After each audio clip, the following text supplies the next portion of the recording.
the MS Michigan Man 64 podcast. My name is Brian Wallace, and I am the MS Michigan Man 64. The MS Michigan Man 64 podcast is about chronic disease awareness. I have had multiple sclerosis for the last 27 years. It's an invisible chronic disease that I've been battling for half of my life. I want to share with you what it is like living with the chronic disease from my experiences and the experiences of other chronic disease warriors. We can fight to have a voice to those that want to listen. Together, we can motivate and educate.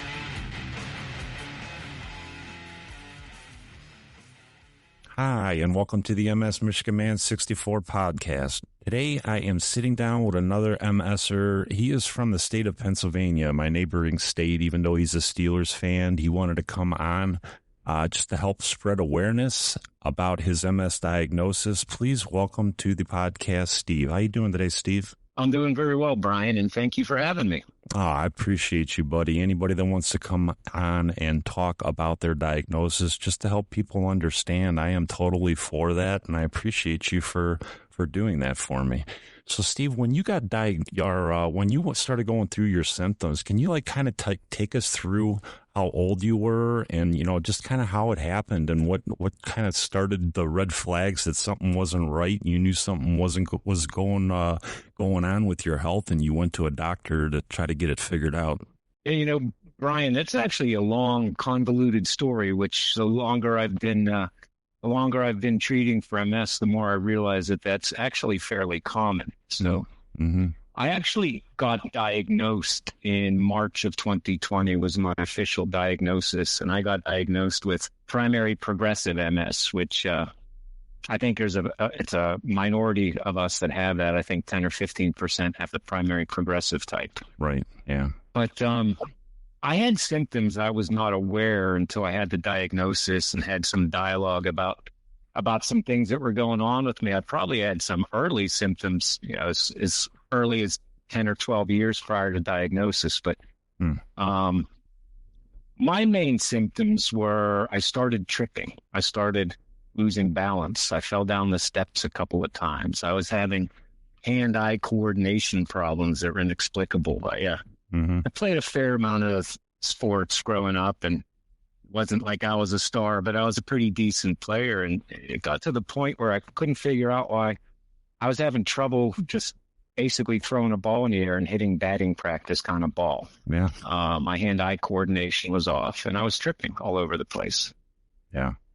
I went through eventually. I'm sorry, Steve. I was just saying I can totally relate to that. That sounds very similar to this the symptoms that I started out with. I was tripping. I was having vision problems. I was actually playing softball too at the time, and I couldn't even catch a fly ball. I couldn't judge it, the depth perception and all that. So I totally relate where you were coming from on that. That had to be a scary thing. But go ahead, and I'm sorry for interrupting you. No worries. It was, at first I don't know that I was scared. I was a little bit frustrated and a little bit confused. The tripping was when I really first got to be concerned. The other thing that, I kind of ignored, but I was having trouble for a long time. I had numbness in my hands and fingers. It was difficult for me to button my own shirts. And typical guy, I figured I'd ignore it, and at some point it would go away. Right. Then the other thing I had going on at the same time was significant pain in both of my feet, and ended up going to have that looked at. And at some point, they ended up diagnosing me with something that required a joint replacement surgery of my right big toe. Oh, my God. So I went into that surgery. Yeah, sir. And I went into that surgery thinking, that it was 8 weeks non-weight bearing. I didn't really necessarily want to do that. But I figured I'll suck it up at the time, get the surgery, and get myself, back to normal. Mm-hmm.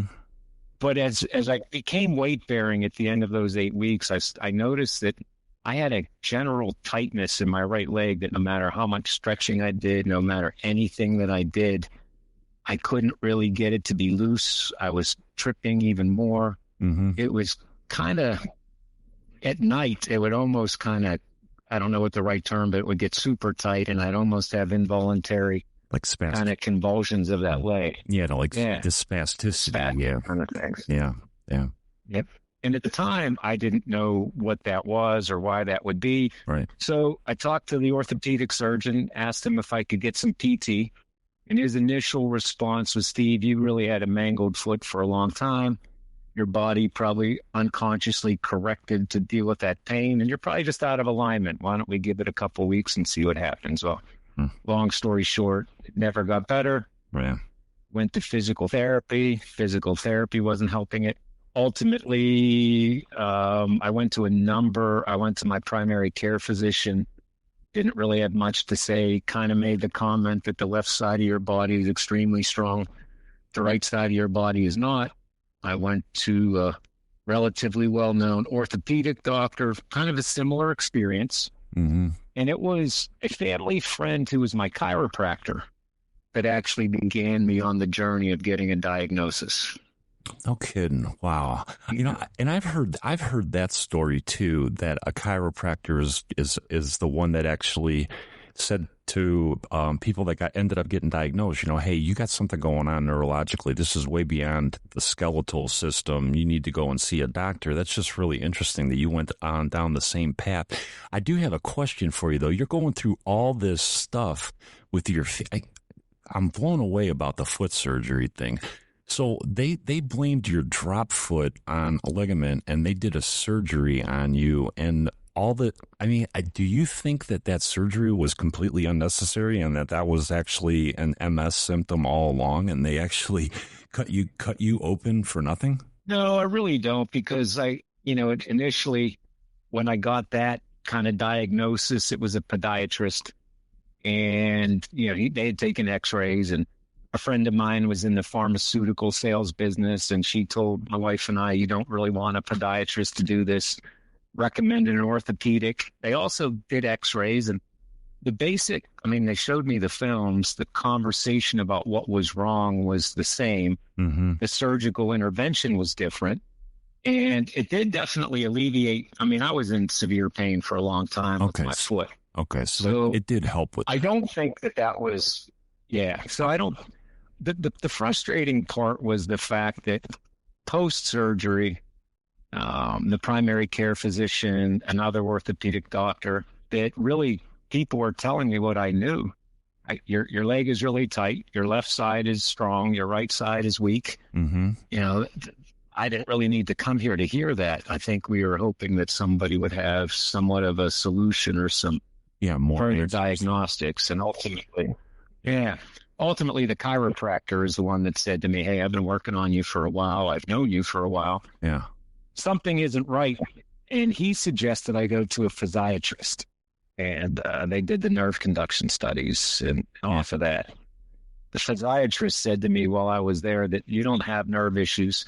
You have something significant going on. I really think you need to see a neurologist. And that's how it began. That's how it started. Wow. Okay, so then you got referred to a neurologist. Neurologist did their couple of tests, did an MRI, spinal tap, and you get diagnosed. Correct. And I was fortunate. I was one of the people that I think once they did the cervical and the spinal MRI and the brain MRI and significant amount of blood work, they were sure I had MS. So I basically asked for mercy and said, if you're sure that I have MS, any reason I need to do that spinal tap? And they actually said, no, I don't. I think we have enough to not put you through the spinal tap, which I understand is no fun. Good. No, it's not a fun test. And I applaud that neurologist. I wish more neurologists would skip that spinal tap and just go off the MRIs. That is just such a painful, it was for me. I know that I've heard from a lot of people that it's not fun, and it wasn't for me. And I'm glad you didn't have to go through that. So let me ask you. Yeah, I think my sigh of relief was audible down the road, Brian. When he actually said, yeah, you don't need to do that. Yeah, I bet. So let me ask you this. How old were you when you finally got this diagnosis, Steve? I was 55 years old when I was diagnosed. So, did you have any kind of a knowledge? You're saying that I'm 55 right now. Did you have any kind of a knowledge of what MS even was at 55?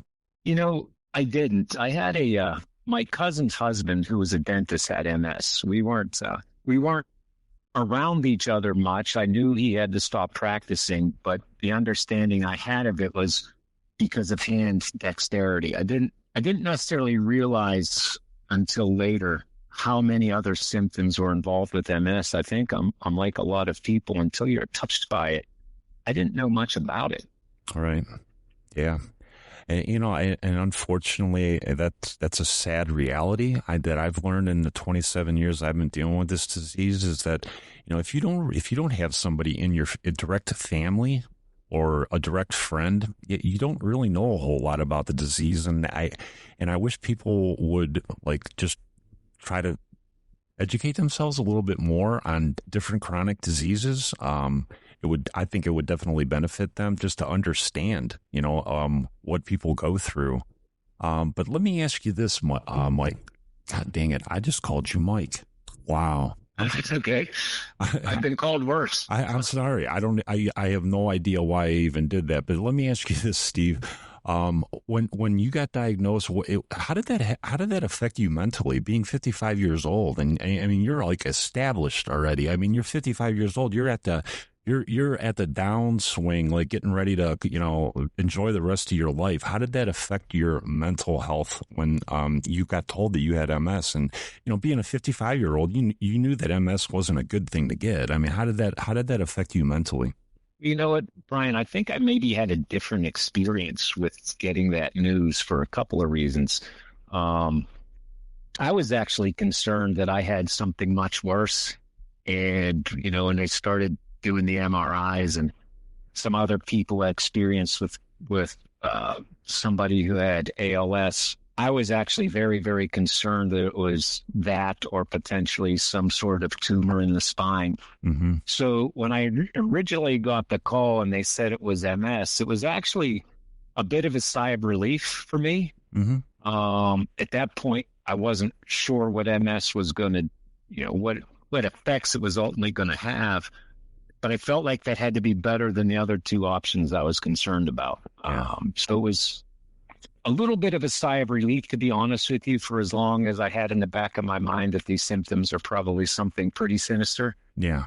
Yeah. So it was a very mixed kind of reaction to me. It was a little bit of relief, and then a little bit of fear of the complete unknown for me about what was going to happen next. Yeah.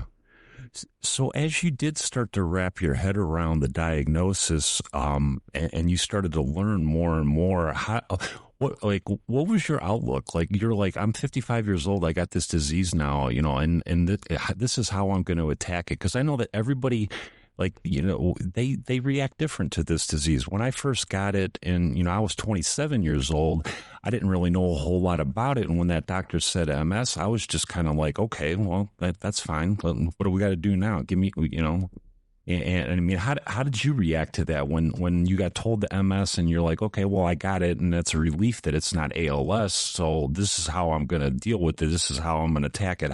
How did you you go through that in your head? How you were going to take this diagnosis? There was a couple things at that particular point. I was outside of the tripping and the numbness in the hands. I was still pretty physical, and in fact, I was probably in better shape from the age of 48 to 55 than I was, in my 20s. Mm-hmm. So my initial reaction was, I'll just outwork this thing. I'll do all the physical things they tell you, because that's one of the things they talk about, is you need to maintain as much physical activity as you can and do all the things that you can to slow the progression of the disease.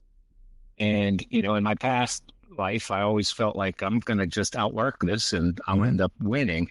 Mm-hmm. And I was trying to keep out of my mind. I mean, ultimately, when they tell you it's a progressive disease, at some point, there is no cure. Mm-hmm. The battle is to slow the progression. I mean, ultimately, it's going to progress, but your win is if that progression is over a long period of time. So I took it as, I'm in the fight of my life, and I'm going to fight. Yeah. And I'm just going to outwork it, was my initial kind of response to that. I love that. I love that attitude. Because a lot of people, when they get that diagnosis, they just shut down and they just go into a shell and because of fear, and which is understandable because this is it's a serious diagnosis. And I applaud you for just taking that attitude because it's not an easy thing to do it doesn't matter what age you are. You can be 27 when I got that diagnosed, you can be 55.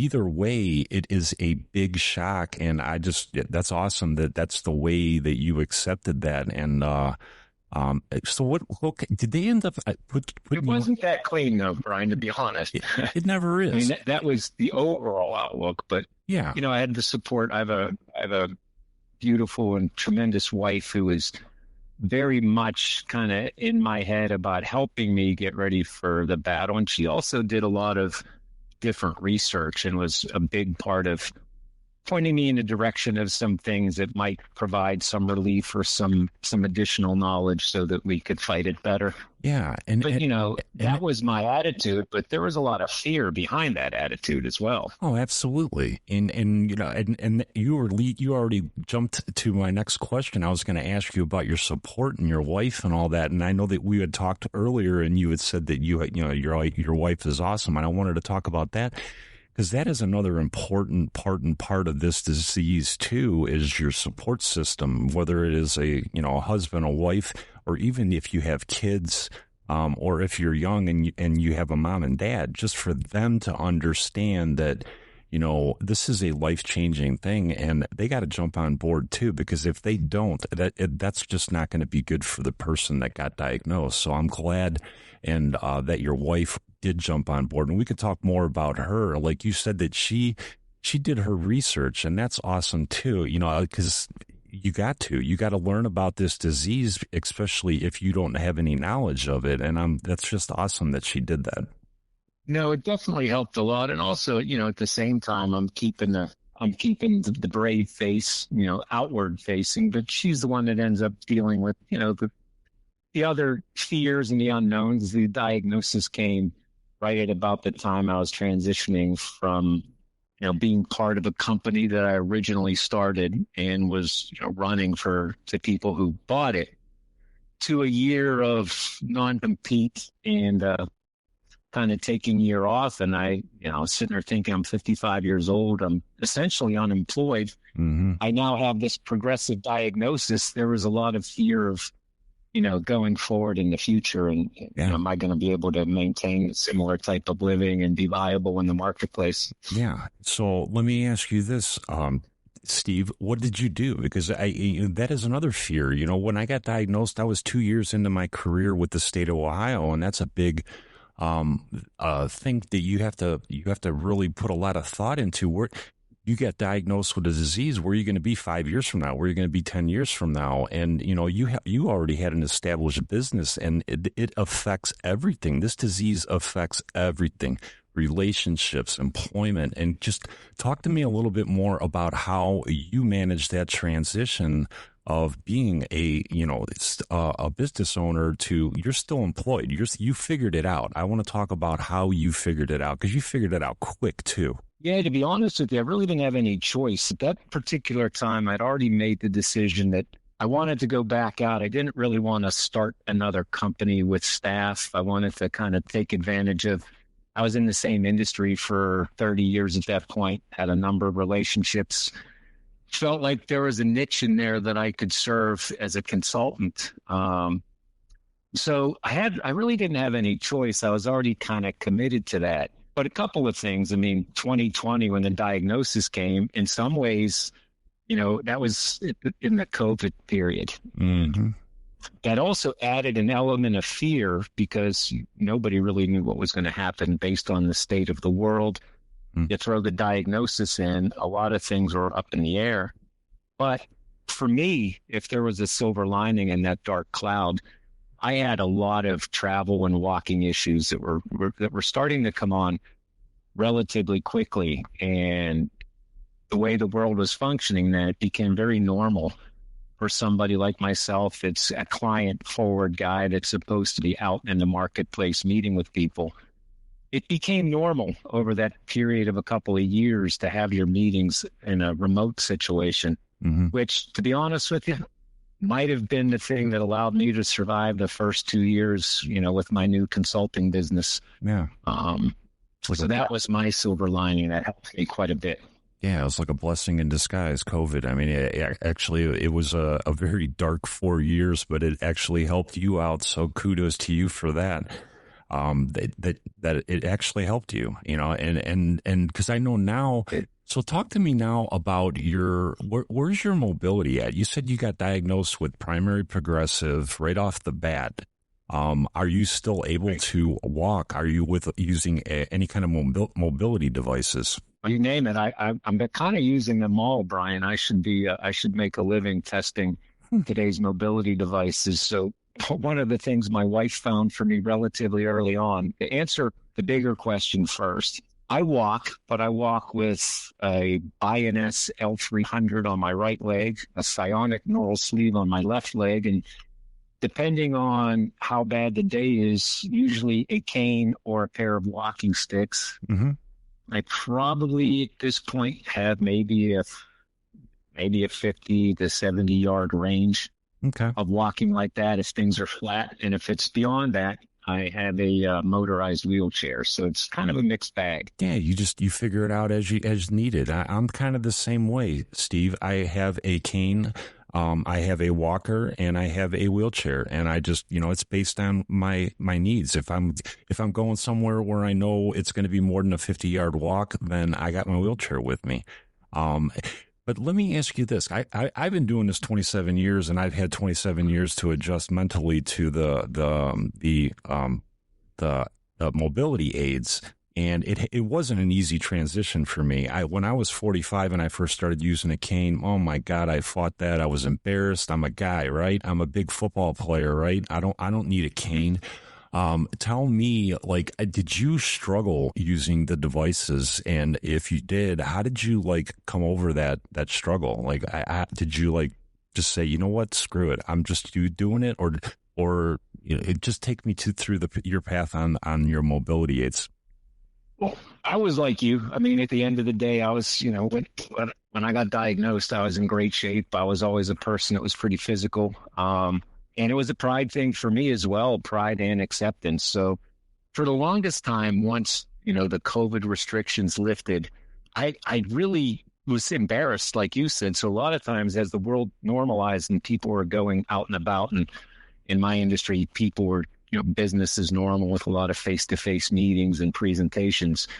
I struggled with that, because my method of getting there wasn't necessarily easy. Mm-hmm. And B, I definitely had a pride factor in terms of having all these devices and kind of limping in with the cane. And, at the same time, I was also a little bit afraid that, how are people going to view me? Is there going to be less confidence that I'm going to be a viable partner 2 years down the road or 3 years down the road? So I spent a decent amount of time, I think, kind of as I was beginning to accept that this is the new me, I kind of shied away from a lot of personal contact and did everything I could to maintain the COVID era Teams meetings kind of way to conduct my business. Mm-hmm. And, necessity kind of changed that, to be honest with you. At one point, I started realizing I can't really become a hermit. It is what it is. And if it ends up having some effect, so be it. There's really nothing I can do to control it. And the first few times I did it, I have to be honest, I give a lot of credit to the people went out of their way to kind of make me feel like that's more in my head. Nobody else is viewing me the way I'm, at the time viewing myself. Yeah. Going through the transition of being, physically fit to somebody that was wearing, different types of aids and walking with a cane or a walker or a wheelchair. Right. Yeah. I did the same thing, Steve, when I got to a point where, I was fighting the mobility aids and my wife actually sat me down one day and she's like, don't you want to go see your daughter play softball? I'm like, hell yeah, I do. She goes, well, then you need to go in your wheelchair. And, and that was the kind of the point that it in my life, it's like I still want to do these things. So if you want to do them, you better just accept the fact that you need to use some help to do them. And once I started doing that, I mean, it didn't happen overnight. I mean, it took months, even a year, for me to get like really adjusted to being seen in a wheelchair. But once I did, it's like I don't care anymore. I'd rather do that than to miss out on life. I'd rather do that. No, there's no doubt about it. And to be honest with you, just having this conversation with somebody like yourself that, went through the same process, it's definitely helpful. That's why I wanted to have this conversation with you. It's helpful, I think, because I think there's a lot of us out there going through that same transition, and we're probably all on different timelines as to the acceptance of it, and losing some of the pride factor that can limit you if you let it. Yeah, absolutely. And, I always try to tell people that for me, my 27 years, the physical part of this disease is bad. I mean, it sucks. I'm not going to sit here and sugarcoat it. There's pain involved in it, and there's a lot of frustration, and, there's crying, there's even laughing. I mean, I laugh at myself all the time. But you can never give up. You got to keep on going, and you got to find motivation, and everybody has to figure out why they need to get up the next day. I use my wife as a motivation. I want to get up for her. I use my kids as a motivation. I want to get up for them. And I want to get up for myself. I want to still enjoy life. I still want to go to Lake Erie and go out fishing. I still want to go and go to a baseball game. I figure stuff out. I figure anybody can figure it out. It's just, you just got to put some thought into it, and you can overcome and accomplish so many amazing things if you just try. Absolutely true. It does. It takes time, though. But everybody has the process to go through it. But the reality is you don't have a lot of choices. Your choice is to figure out the best way you can live your life to the fullest extent that you can, or to give up. And when I look at that, I don't really see it as a choice. Right. I mean, there's one choice to make. Yep. In my opinion. Absolutely, brother. I can't argue with you at all. I didn't ask you about your DNTs. I know that primary progressive, like a lot of people, they tell me that they get told that they can only be on Ocrevus. Is that the drug that they put you on, or are you even on a DMT? Or, because I'm sorry, I forgot to ask you about your DMTs. Yeah, so I am definitely on every 6-month Ocrevus infusion. Okay. And daily I take baclofen and dalfampridine. Okay. How you doing with Ocrevus? You liking it? I do like it. I mean, at the end of the day, you kind of have to adjust. You kind of think, oh, this is great. It's going to really help me. And it does.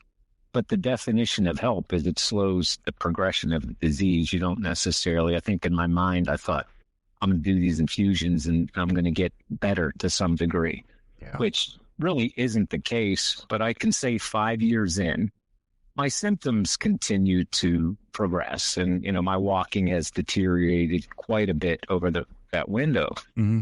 But I have had no new lesions on either my brain or my spine throughout the 5 years while I've been on Ocrevus. Awesome. Well, hey, that's a good thing. You gotta take the wins. That sounds like to me that Ocrevus is doing its job, and it's slowing it down, and it's letting you live the best life you can possibly live. That's a good thing, Steve. Absolutely. Yeah. Absolutely. So what would your message be to anybody that is in similar situation to you? They're in their 50s and they're getting diagnosed with this disease. They're established in their careers and they're getting diagnosed with this disease. What would your message be to them, just to keep on fighting like you, you're figuring it out. I'm not saying you have it all figured out, but I mean, I just love your positivity. You are just such a positive guy. Every time I've talked to you, we talk a lot of football. We talk a lot about Pittsburgh and the Browns and rivalries and all that. I mean, what would you fishing and fishing too? Yeah, you're a fishing guy. And what would your message be to anybody that is in our age range and they're out there just newly diagnosed or just 4 or 5 years into it, like yourself? I just think because of the nature of the disease that it's different for everybody. I think you just have to experiment and not be afraid to try. I've heard, different diet things that are going to change your world if you do that. I've heard different supplements are going to change your world. I've heard different therapies are going to change your world. And I don't say that with any sarcasm, for everybody's different. So I think you've got to be willing to try things. I've tried different dietary changes to see if it could help. I mean, generally speaking, I think anything anti-inflammatory is going to have some sort of positive effect. But also, don't sit back. If my wife didn't find the Bioness L300 through her own research, at that point, none of my doctors had said anything about it. When I brought it up to them, they said, oh, yeah, that's an excellent item. It's not covered by insurance. It's part of why they didn't bring it up. But, you need to kind of find those things. I would not have known those existed. And then, we were having some success with it. And not too much later, she comes back to me and says, hey, look at this. I saw this psionic neural sleeve. What do you think about that? So I think it's constantly doing research, constantly being willing to try things, dietary, exercise. Yeah. And the reality is, this is to use your words, this diagnosis sucks.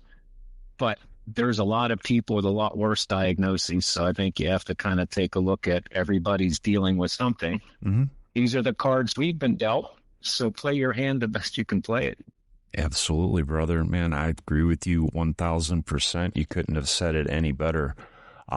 This disease does suck, but we can live, and we can live a good life. And we might not be able to do what we used to do. Like, I'm not going to go out and play against Ohio State tomorrow. But the one thing I always tell everybody is that MS is never going to take away your accomplishments. I mean, anything that you've ever accomplished in your life, it's never going to be able to take away the fact that you did that. It's never going to be able to take away the fact that I played in 3 Rose Bowls. It's never going to take away the fact that I have 2 kids. And a lot of these accomplishments that I'm very proud of happened after my diagnosis. I'm proud of the fact that I was able to help people early in my diagnosis with a lot of physical labor. I helped a guy put a freaking roof on his house with MS. I built a deck on my house with MS. I mean, just because you have MS does not mean that you are done doing anything that you love to do. You just got to figure out how to do it. You might have to do it differently, but you can still do it.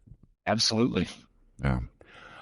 Steve, I really want to thank you. I really want to thank you for coming on, my friend. I really enjoyed talking to you. I would love to have you on again in the future, just to get an update on how things are going, because I think it's important just to keep up with how people are fighting this disease. Because like you said, there is no one way to fight this disease. I know people that are doing it all natural. They're not even on a DMT, and they're kicking the shit out of MS.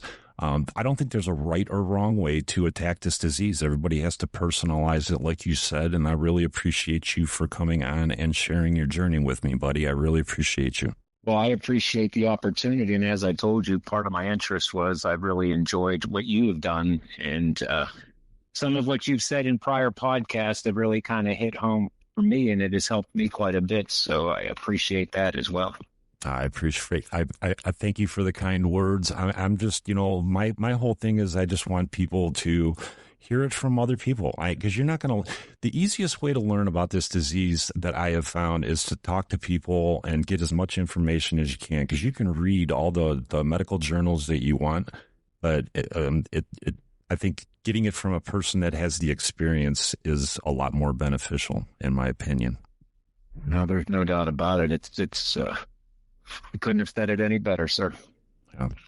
All right. I'm going to get out of here. Don't forget, you can follow me on Instagram, MS Michigan Man 64. You can also find me on TikTok, MS Michigan Man 64. And you can follow me on Facebook, Brian Wallace out of Brunswick, Ohio. Thank you for joining me. Thank you, Steve. Don't forget to hit the subscribe button. Until the next episode, MS Michigan Man 64, I am out.